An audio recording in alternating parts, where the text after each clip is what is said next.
Yeah, in this session, we will discuss about single phase circuits.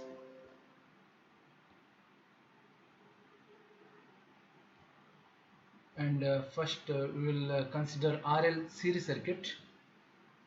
So, in this RL series circuit, there is a combination of resistance and inductance, and alternating voltage is applied to this circuit when alternating current starts flowing in the circuit. There will be two voltages. One is voltage drop across resistance, and the other one is voltage drop across inductance. ER, I into R, which is in phase with the current, the voltage which is across the resistance in phase with current, that is already seen in the pure resistive circuit.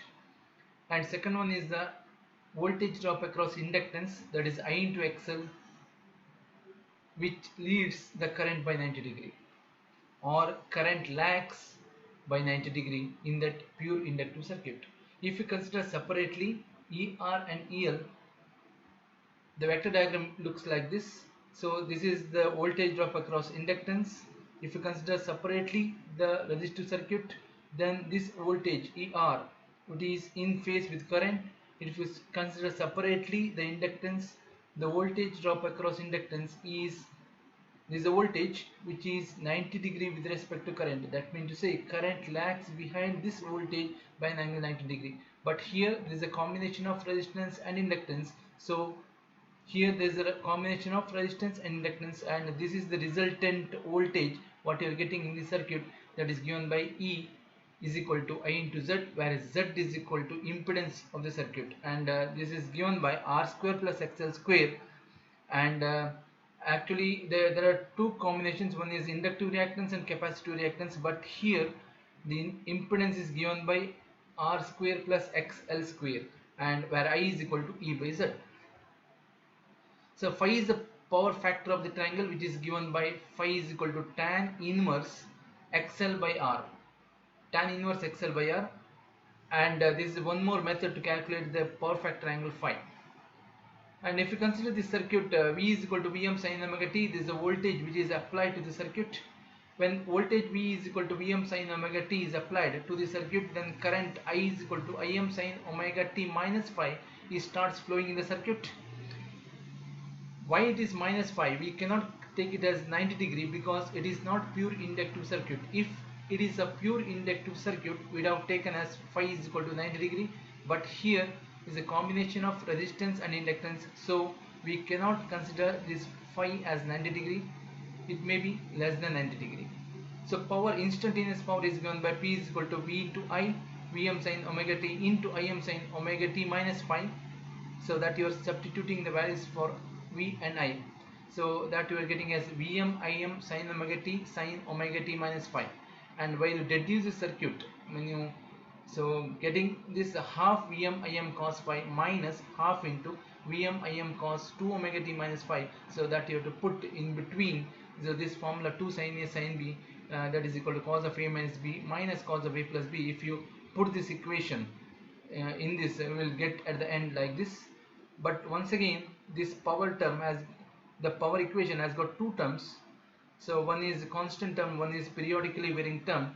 So half Vm Im cos 2 omega t minus phi. So if you observe the second term, which is having periodically varying quantity whose frequency is double the frequency of applied voltage, so that you can observe here 2 omega. So 2 omega is equal to 2 pi f, 2 into 2, there is a double the frequency applied voltage. So when you integrate this term, the second term of this equation, over a period of time, its average value will be 0. So we cannot consider this, only we can consider the first term, that is Vm by 2 or half into Vm Im cos phi. So it can be written like this: Vm by root 2 into Im by root 2 into cos phi. So we already derived an equation for RMS value. So maximum value by root 2 is equal to RMS. So since this can be written as Vm by root 2 into Im by root 2, so I can write Vrms into Irms and cos phi as it is. So power, so can be the power equation of this circuit can be written as P is equal to Vrms into Irms into cos phi. So that everything has been written here, what I have explained here. So and the phase relation between voltage and current is shown in the vector diagram. So that can observe here. So the current I can be resolved into two components. The current I can be resolved into two components. One is I cos phi and another one is I sin phi. So this I cos phi is called a real component or active component. When you multiply this, the voltage, so it will contribute to the real power, and when you multiply I sin phi with respect to voltage, then it will give the reactive power. It's called the quadrature with the applied voltage, I sin phi. So that you can observe, this is a quadrature with the applied voltage. Quadrature in the sense 90 degree with respect to applied voltage. So it is also known as a reactive component or wattless component. So I sin phi, I cos phi is a real power, I sin phi is a reactive power or wattless component.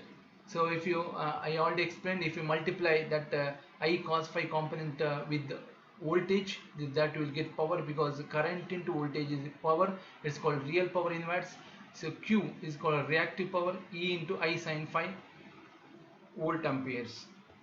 S is called apparent power. So that you can observe. So I cos phi and I sin phi. So this is the final resultant. It is S is equal to V into I. It is called as apparent power in volt amperes, E into I. So if you observe the power triangle of RL series circuit, it will be as follows. So first, if we consider the voltage waveform, so the V is equal to Vm sin omega t. There is a ordinary, it is starting from origin. V is equal to Vm sin omega t. So that is a ordinary waveform. And if you consider the current waveform, so which is lagging behind the voltage by an angle phi, so that you can observe here. So it is starting from here, it goes like this, it goes like this, it goes like this. So it has to lag behind the voltage by an angle phi. So here phi is taken as 90 degree, that's all. So if you extend backwards this current waveform, it is coming like this. So it has been explained here. And the power triangle, if you consider the time interval 0 to pi by 2, so power here in this interval 0 to pi by 2, you can observe the voltage is positive and current is negative. Here current is negative. So current is negative. See here the current waveform is negative here, and the power is negative. So very little bit of power, because voltage and current is very low. Voltage is, even if it is high, the value of current is low, the power will be low. So when you consider the time interval pi by 2 to pi, if you observe pi by 2 to pi, so this is the voltage waveform. If you consider the voltage waveform, so this is here to here, the voltage V is equal to Vm sin omega t, and the current waveform, if you consider, this also goes to positive here. I is equal to Im sin omega t minus phi. So both are positive, and amplitudes are very high. So the power amplitude, the power waveform goes very peak, 0 to pi. So and the rest of the things are as previous one. So once again there is a negative, and once again it goes positive. So here both are negative. So in this area both are negative, so power triangle will be positive. So current and voltage both are negative. Current into voltage is always power, so the power triangle or power waveform will be positive. So like that it goes. And this is a series RL circuit. Now the next topic is RC series circuit. So RC series circuit, in this RC series circuit, once again, so there is a combination of resistance and capacitance here. Instead of inductance, we are taking as capacitance, and alternating voltage E is applied to the circuit. Current starts flowing in the circuit, is given by I is equal to Im sin omega t plus phi. So why it is I is equal to Im sin omega t plus phi? Because in capacitive circuit, this already we have seen that current leads the voltage by an angle 90 degree. But here, since once again it is a combination of resistance and capacitance, it is not the pure capacitive circuit. The phi angle may not be 90 degree. It may or may not be 90 degree. But at present, since it is a combination of resistance and capacitance, the angle phi is not 90 degree. It is current is leading the voltage by an angle phi. So the current in circuit is given by E is equal to E by Z. Once again that you can observe here. So I into R, and the current is here, current is leading the voltage. So that you have taken as reference as I here. That is a difference that you can observe in the previous circuit also. So here the reference in the RL series circuit they are taken as E, and I, it is lagging. How we can see lagging or leading is if you move clockwise direction, whichever comes first that is leading, and whichever comes last, so that is lagging. Here voltage comes first, current comes last, so current lags behind the voltage. So here